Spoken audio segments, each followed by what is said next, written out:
तो जैसा कि लास्ट एपिसोड में हमने देखा था कि फैंग हान और सेवन लीफ डीमन लॉर्ड के दरमियान जबरदस्त मुकाबला हुआ, जिसने सेवन लीफ ने फायर प्रिजन किंग कोल्ड्रन को रिफाइन करने के लिए 9 यांग होली वाटर का इस्तेमाल किया। इस होली वाटर को एब्जॉर्ब करने से यान की पावर्स काफी ज्यादा बढ़ गई। इतना ही नहीं, फैंग हान की वर्ड ट्री ने भी इसे कंज्यूम किया, जिसके चलते वो काफी तेजी के साथ ग्रो होने लगा। तो फैंग हान ने उस वर्ड ट्री को अपनी ग्रीन एम्परर वर्ड ची के साथ मर्ज किया, जिसके बाद ये दोनों मिलकर सेवन लीफ की तगड़ी धुलाई करते हुए उसे खत्म कर चुके। साथ ही साथ फैंग हान ने इंग टियान को भी मार दिया और अब ये लोग यूहुआ सेक्ट की तरफ रवाना हो गए।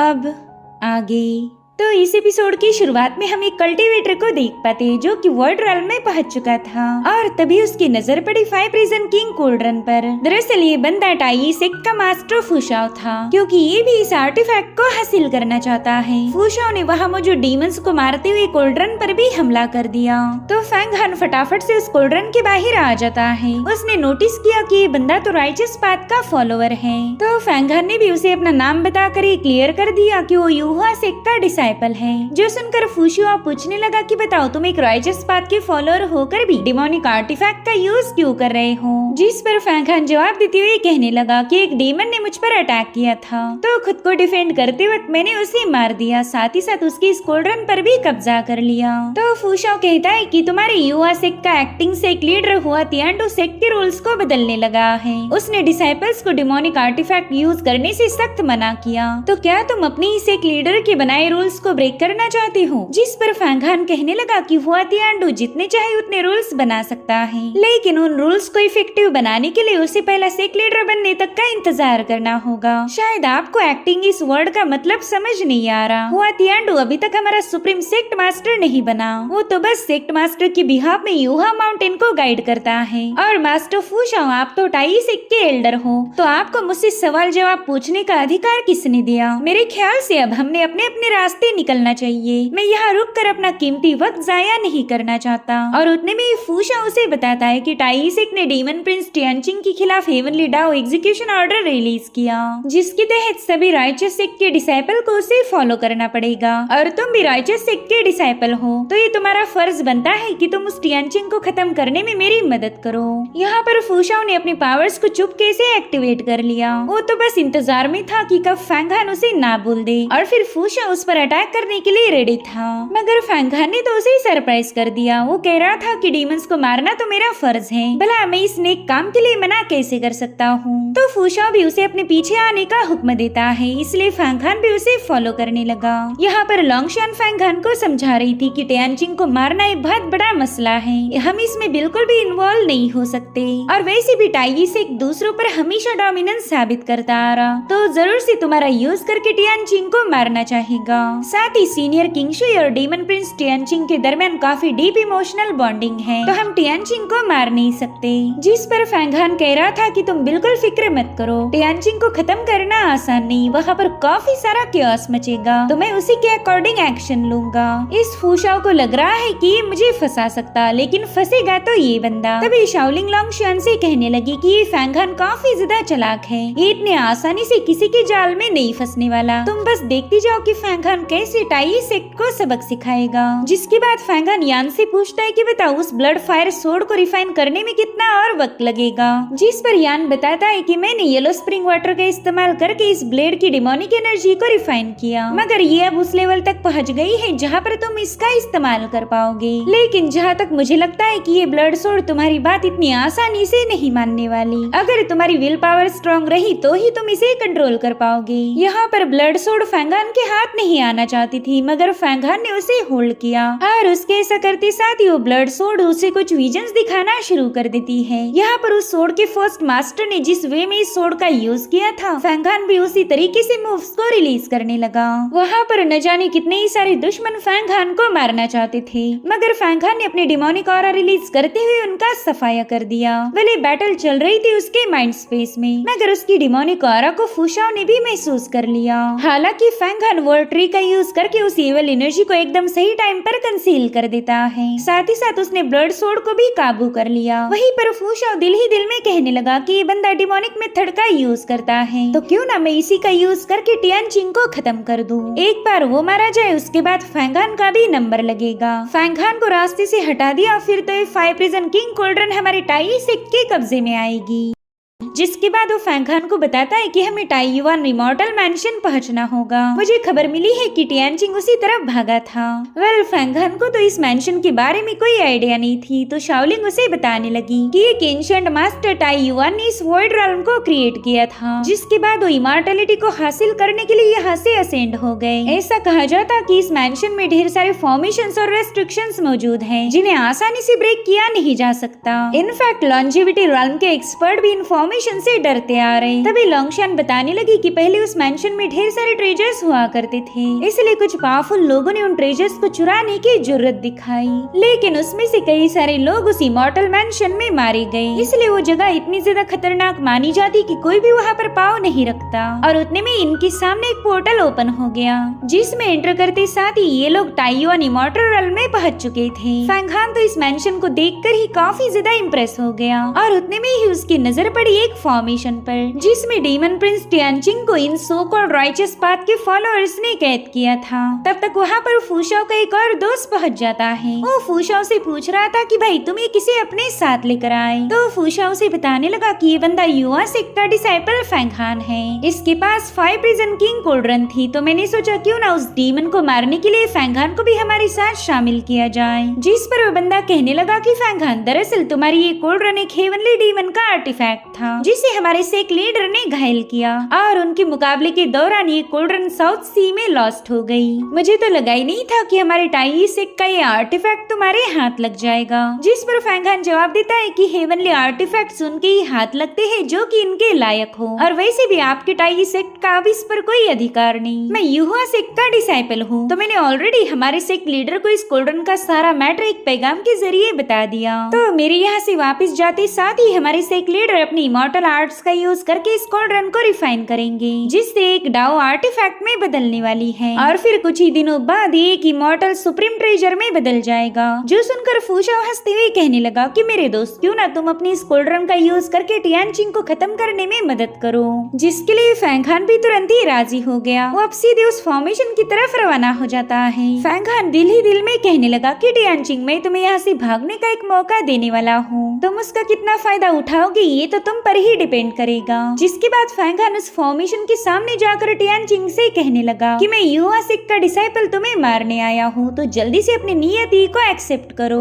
और अब यहाँ पर फैंगहान ने अपने कोल्ड्रन का तो नहीं लेकिन ब्लड सोर्ड का इस्तेमाल किया। उसके ऐसा करते साथ ही वो पूरी जगह ईवल ऑरा से फील हो चुकी थी। उसके इस ट्रेजर को देखकर तो टाई सेक्ट के एल्डर्स भी शॉक हो गए, और अब फैंगहान ने टियानचिंग पर अटैक कर दिया। ये हमला इतना ज्यादा पावरफुल था कि वो फॉर्मेशन एक ही सेकंड में डिस्ट्रॉय हो जाता है। यानी कि फैंगहान ने टियानचिंग पर अटैक करने के बहाने से उसे आजाद कर दिया था। टियानचिंग को भी पता था कि फैंगहान उसकी हेल्प कर रहा है, तो वो भी इस नौटंकी में उसका पूरा साथ देने लगा। यहाँ पर टियानचिंग और फैंगहान में एक नकली फाइट शुरू हो चुकी थी। साथ ही हमें वहाँ पर कई सारे पावरफुल कल्टीवेटर्स भी दिखाए गए, जो कि चाहकर भी इस मुकाबले में इंटरफेयर नहीं कर पा रहे थे, क्योंकि ब्लड सोर्ड की स्लॉटर ऑरा काफी ज्यादा भयानक थी। और उतने में ही टियानचिंग ने फैंगहान पर एक लात जड़ दी, जिसके चलते फैंगहान सीधे जमीन पर जाकर पटक गया। तो इस तरह से पूरी बाजी टियानचिंग के हाथ में आ गई। वो इन एल्डर से कहने लगा कि तुम लोगों ने आधा दिन मुझे यहाँ पर ट्रैप रखा, तो अब तुम्हें इसकी सजा जरूर मिलेगी।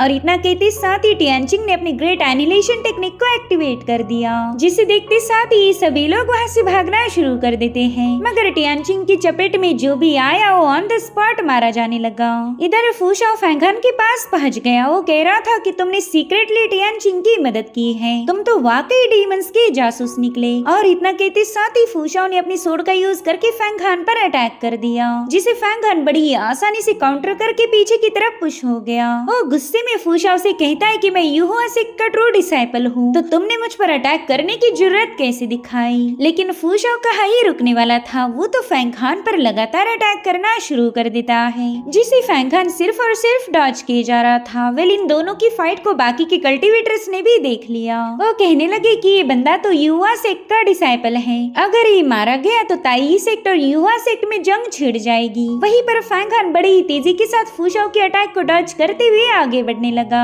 लेकिन तभी फूशाओ का दोस्त यांग उसके सामने आकर अपनी अम्ब्रेला फैंग हान पर हिट कर देता है, जिससे फैंग हान घायल होकर नीचे पटक गया। और अब वो अपनी ब्लड सोर्ड को समन करते हुए इन दोनों के साथ मुकाबला करने के लिए तैयार हो जाता है। वो कह रहा था कि मैं डीमन प्रिंस टियानचिंग को मारने के लिए तुम्हारी हेल्प कर रहा था, मगर तुम लोग तो बस मेरे ही डिमोनिक ट्रेजर को हासिल करने के लिए मेरे साथ फाइट कर रहे हो। तुमने सिर्फ मुझ पर अटैक ही नहीं किया बल्कि मुझ पर डिमोनिक स्पाई होने का भी इल्जाम लगाया। तो मैं जरूर से इसकी रिपोर्ट हमारे सेक्ट लीडर के सामने पेश करूंगा। तुम्हारी टाई सेक्ट की एक गद्दारी उन्हें भी पता चलनी चाहिए। इधर टाई सेक्ट के डिसाइपल कह रहे थे कि ये बंदा तो सच बोल रहा, टाई सेक्ट सब पर अपना हुक्म चलाना चाहता है। इधर टियानचिंग फैंग हान की बातें काफी केयरफुली सुन रहा था। उसे पता है कि फैंग हान जानबूझकर टाई सेक्ट को जलील कर रहा और टाई सेक्ट है भी इसी काबिल। उतने में ही यांग अपनी अम्ब्रेला लेकर फैंग हान पर अटैक कर देता है, जिसे फैंग हान ब्लड सोर्ड के जरिए रोकने लगा और तब फूशाओ ने भी उस पर हमला कर पीछे की तरफ पुश कर दिया।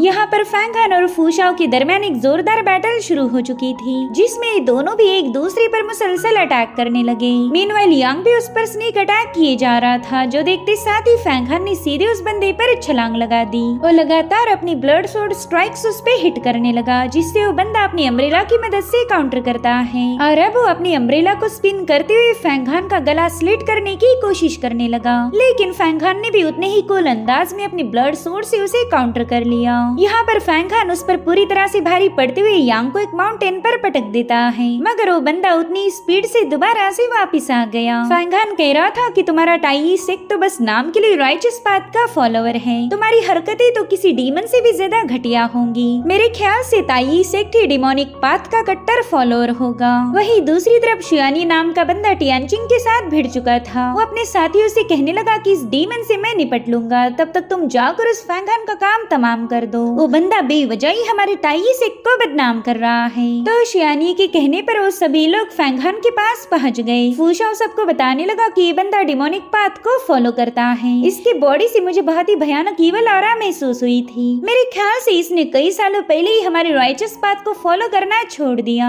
जिस पर चांगचॉन नाम का मॉन्क कहने लगा कि ऐसे ईवल को जिंदा रहने का कोई अधिकार नहीं। अब हम सभी लोग अपनी पावर्स को कंबाइन करते हुए कैरी को फॉर्म करेंगे। और इतना कहते साथ ही उन सभी ने अपने अपने आर्टिफैक्ट की पावर्स को अनलिश करना शुरू कर दिया। वेल यहाँ पर ये सभी लोग मिलकर हेवन रीचिंग ग्रैंड फॉर्मेशन को क्रिएट करना शुरू कर देते हैं, जो कि काफी ज्यादा पावरफुल था। वहीं पर फैंग हान इस फॉर्मेशन में पूरी तरह से ट्रैप हो गया। उसे पता था कि इतने सारे कल्टीवेटर्स से अकेले निपटना तो बिल्कुल ही इम्पॉसिबल होगा, लेकिन जो हार मान ले वो कल्टीवेटर किस काम का। इन लोगों के आर्टिफैक्ट्स अपनी अपनी डोमिनेटिंग ऑरा को रिलीज करते हुए फैंग हान को सप्रेस करने की कोशिश कर रहे थे। फूशाओ कहने लगा कि हम सबकी पावर्स को एक साथ कंबाइन करने के बाद यहाँ पर इतना तेज सपरेशन क्रिएट होगा कि गोल्डन कोर रेल्म वाला बंदा भी इससे आजाद नहीं हो सकता। तो लड़के अब तो अपनी किस्मत को एक्सेप्ट कर ले, तेरी मौत हमारी हाथों लिखी गई थी। इनफैक्ट ये सभी लोग फैंग हान का मजाक उड़ाते हुए जोर जोर से हंसने लगे और अब वो फैंग हान को खत्म करने के लिए अपनी एक्सट्रीम पावर्स का यूज करते हैं, ताकि फैंग हान इस फॉर्मेशन की एनर्जी से ही जलकर राख हो जाए। मगर तभी आसमान से बहुत ही तेज लाइटनिंग रिलीज होते हुए इस फॉर्मेशन को एक्सप्लोड कर चुकी। ये लाइटनिंग का इम्पैक्ट इतना ज्यादा जबरदस्त था कि सभी लोग घायल होकर इधर उधर भटकने लगे। आसमान का नजारा देखकर ही इन सबकी हालत खराब हो गई, क्योंकि वहाँ पर फांग किंगशुई की एंट्री हो चुकी थी, जो कि लाइटनिंग गॉडेस की रीइंकार्नेशन है। उसे वहाँ देखते साथ ही फैंग हान फटाफट से जाकर अपनी सीनियर को रिस्पेक्ट पेश करता है। इनफैक्ट लॉन्गशियान भी कोल्ड्रन से बाहर आके उसे ग्रीट करने लगी। इतना ही नहीं, टियानचिंग भी उसे वहाँ देखकर काफी ज्यादा खुश हो गया। दोस्तों, जिन लोगों ने इस सीरीज के पहले सीजन्स देखे हैं उन्हें पता होगा कि टियानचिंग किंगशुई को कितना ज्यादा पसंद करता है। इनफैक्ट किंगशुई भी उसे लाइक करती, लेकिन वो डीमन होने की वजह से किंगशुई ने इसके प्रपोजल को एक्सेप्ट नहीं किया था। यहाँ पर किंगशुई फैंग हान की तारीफ करते हुए कह रही थी कि तुमने कभी मुझे निराश नहीं किया। कुछ गिने चुने लोग हैं जिन पर मैं भरोसा करती हूँ, तो तुम भी उन्हीं में से एक हो। तुमने फायर प्रिजन किंग कोल्ड्रन को हासिल किया, जिसके बाद वाटर हेवनली डीमन किंग का खात्मा करके मेरी थंडर एम्परर के मैंशन की हिफाजत की। इतना ही नहीं, सेवन लीफ डीमन लॉर्ड भी तुम्हारे हाथों ही मारा गया और उसी वजह से तुम उसकी डीमन ब्लड सोर्ड पर कब्जा कर सके। और आज भी तुम टाई सेक्ट के इतने सारे पावरफुल लोगों के सामने खड़े हो गए। तुम्हारी जगह कोई और होता तो वो हार मान जाता, मगर तुमने अपना सिर नहीं झुकाया। तुमने हमारे युवा सेक्ट को काफी ज्यादा प्राउड फील कराया, हमारे सेक्ट के लिए ग्लोरी एस्टेब्लिश की। तो जब हमारे सुप्रीम एल्डर इसके बारे में सुनेंगे तब वो तुम्हें जरूर से कोई अच्छा सा रिवॉर्ड देंगे। इधर टाई सेक्ट के साथ जो दूसरे सेक्ट के बंदे थे वो भी ये सब सुनकर दंग रह गए। वो कहते हैं कि फैंग हान ने तो वाटर डीमन किंग का भी खात्मा कर दिया। In fact seven leaf demon Lord भी इसी के हाथों मारा गया। ये बंदा तो काफी ज्यादा हिम्मत वाला है, शायद इसी वजह से उसने टाई सेक्ट के सामने भी अपना सिर नहीं झुकाया। उतने में ही फूश और किंगशुई से कहने लगा कि तुम तो राइचस पाथ की फॉलोअर हो, तो फिर तुम हमें इस डीमन को मारने क्यों नहीं दे रही। जिस पर किंगशुई जवाब देते हुए कहने लगी कि मैं तो यहाँ पर बस मेरे युवा सेक्ट के डिसाइपल को बचाने आई हूँ और मेरा यहाँ आना भी एक इत्तेफाक है। वैसे देखा जाए तो तुम्हारे मुंह से रॉयचस बातें अच्छी नहीं लगती। तुमने एक बहादुर और नेक दिल इंसान को मारने की कोशिश की है। अगर फैंग हान ने कोई गलती की भी होगी तो उसे पनिश करने का काम हमारे सेक्ट लीडर करेंगे। हम उसे जज करेंगे, ना कि तुम्हारा टाई सेक्ट। तुम्हारा सेक्ट तो हमेशा ही दूसरे सेक्ट को बुली करके अपना डोमिनेंस साबित करता आ रहा। तो क्या तुम्हें वाकई ऐसा लगता है कि तुम्हारा टाई सेक्ट 10 राइचस सेक्ट का लीडर बनने के लायक है? तुम लोग आज हमारे युवा सेक्ट पर कीचड़ उछाल रहे, आगे चलकर तुम किसी दूसरे सेक्ट को भी इसी तरह से बुली करोगे और तुम्हारा सेक्ट मास्टर उनकी जान लेगा। जो सुनकर शियानी कह रहा था किंगशुई तुम सभी राइचस सेक्ट को हमारे खिलाफ भड़काना चाहती हो, मगर मैं तुम्हें इसमें कामयाब नहीं होने दूंगा। इस फैंग हान ने डीमन प्रिंस की मदद की थी। ये बंदा एक करप्ट डिसाइपल है। अगर हम ऐसी क्रिटिकल सिचुएशन में उस पर अटैक नहीं करते तो ये हमारे न जाने कितने सारे डिसाइपल्स को मार देता। शियानी की सारी झूठी बातें सुनकर तो फैंग हान को काफी ज्यादा गुस्सा आने लगा। वहीं पर शियानी कह रहा था कि हम तो इसे कैप्चर करके तुम्हारे युवा सेक्ट के हवाले करने वाले थे ताकि युवा सेक्ट ही इसे खुद पनिश कर सके। जो सुनते साथ ही फैंग हान उस पर भड़क गया। वो कह रहा था कि फालतू की बकवास अभी इसी वक्त बंद करो। तुम लोग मुझे कैप्चर करना नहीं चाहते थे, बल्कि मेरे डिमोनिक आर्टिफैक्ट्स पर कब्जा करने के लिए तुमने मुझे मारने की प्लानिंग बनाई। इतना ही नहीं, मुझ पर बेवजह के झूठे इल्जाम लगाए। तुम्हारा टाई सेक्ट कितना ज्यादा लालची और घटिया है ये बात हम सब जानते हैं। तुम लोगों ने मेरिट्स की लालच दिखाकर दूसरे सेक्ट के डिसाइपल्स को भी अपनी साइड करवा लिया, जबकि तुम्हारी elite disciple law enforcement alliance तो बस एक धोखा है। तुम्हारा सेक्ट बस राइचस पाथ का सुप्रीम रूलर बनना चाहता। जो सुनकर बाकी के सेक्ट भी आपस में डिस्कस करने लगे, क्योंकि उन्हें समझ आ गया था कि फैंग हान ने कही हुई हर एक बात सच है। फैंग हान बता रहा था कि आज तुम लोगों ने मुझ पर अटैक करने के लिए डिमोनिक करप्शन का बहाना बनाया, मगर असल बात तो ये है कि तुम हमारे युवा सेक्ट की बदनामी करना चाहते थे। आज तुमने मेरे साथ ऐसा किया और कल जाकर तुम किसी और सेक्ट को भी ऐसे ही शिकार बनाओगे। जो सुनते साथ ही शियानी ने गुस्से में आकर अपनी ब्लैक विंड डिजास्टर का इस्तेमाल करते हुए वहाँ पर एक टोर्नेडो फॉर्म कर लिया था, लेकिन किंगशुई अपनी लाइटनिंग की मदद से उसके अटैक को डिस्ट्रॉय कर देती है। वो कह रही थी कि तुम्हारे इस अटैक में जरा भी दम नहीं था। मैं किंगशुई ऐसे हमलों से नहीं डरती, मुझ में इतना दम है कि मैं तुम्हारे सेक्ट के 3 डिजास्टर और 9 कैटास्ट्रोफीज को भी फेस कर सकती हूँ। इनफैक्ट तुम्हारे टाई सेक्ट की सुप्रीम 12 आर्ट भी मेरा कुछ बिगाड़ नहीं पाएगी। जिस पर शियानी कहने लगा कि मेरे सामने शो ऑफ करने जितनी तुम्हारी औकात नहीं। अगर तुम सभी लोग मिलकर भी मुझ पर हमला कर दो तो भी इस जाओ शियानी को हरा नहीं पाओगे। उतने में ही टियानचिंग कहने लगा कि शियानी तुम हमें उकसाना चाहते हो, लेकिन मैं ठहरा एक डिमोनिक कल्टीवेटर, मेरे लिए कोई रूल्स मायने नहीं रखते। और इतना कहते साथ ही टियानचिंग ने अपनी भयानक पावर्स का यूज करके उस पूरे इलाके को सील्ड कर दिया। वो कह रहा था किंगशुई क्यों ना हम दोनों एक साथ मिलकर टाई सेक्ट के नमूनों का खात्मा कर दे। जिस पर यांग कहने लगा कि तुम दोनों टीम अप हो गए तो ये बात पूरी दुनिया में फैल जाएगी। जिस पर टियानचिंग अपने कूल अंदाज में कहने लगा कि अरे ये तो बिल्कुल भी पॉसिबल नहीं, वैसे भी मैंने इस जगह को सील कर दिया है, तो हमें बस तुम्हारी टीम के हर एक मेंबर का खात्मा करना पड़ेगा। बाद में हम एक रूमर फैला देंगे कि तुम लोग टियानियन इमॉर्टल मैंशन में खजाना ढूंढने चले गए थे और वहीं पर मिस्टीरियस वे में तुम्हारी मौत हो गई। यहाँ पर कोई विटनेस नहीं होगा जो ये बता सके कि तुम किसके हाथों मारे गए थे। उतने में किंगशुई कहती है टियानचिंग तुम यहाँ से चले जाओ, हम दोनों टीम अप नहीं हो सकते। और रही बात टाई सेक्ट की तो मैं इनसे जरूर से हिसाब बराबर कर दूंगी। अगर मैंने ऐसा नहीं किया तो दुनिया को ये लगेगा कि हमारा युवा सेक्ट कमजोर है, जो कि मैं किसी भी कीमत पर बर्दाश्त नहीं कर सकती।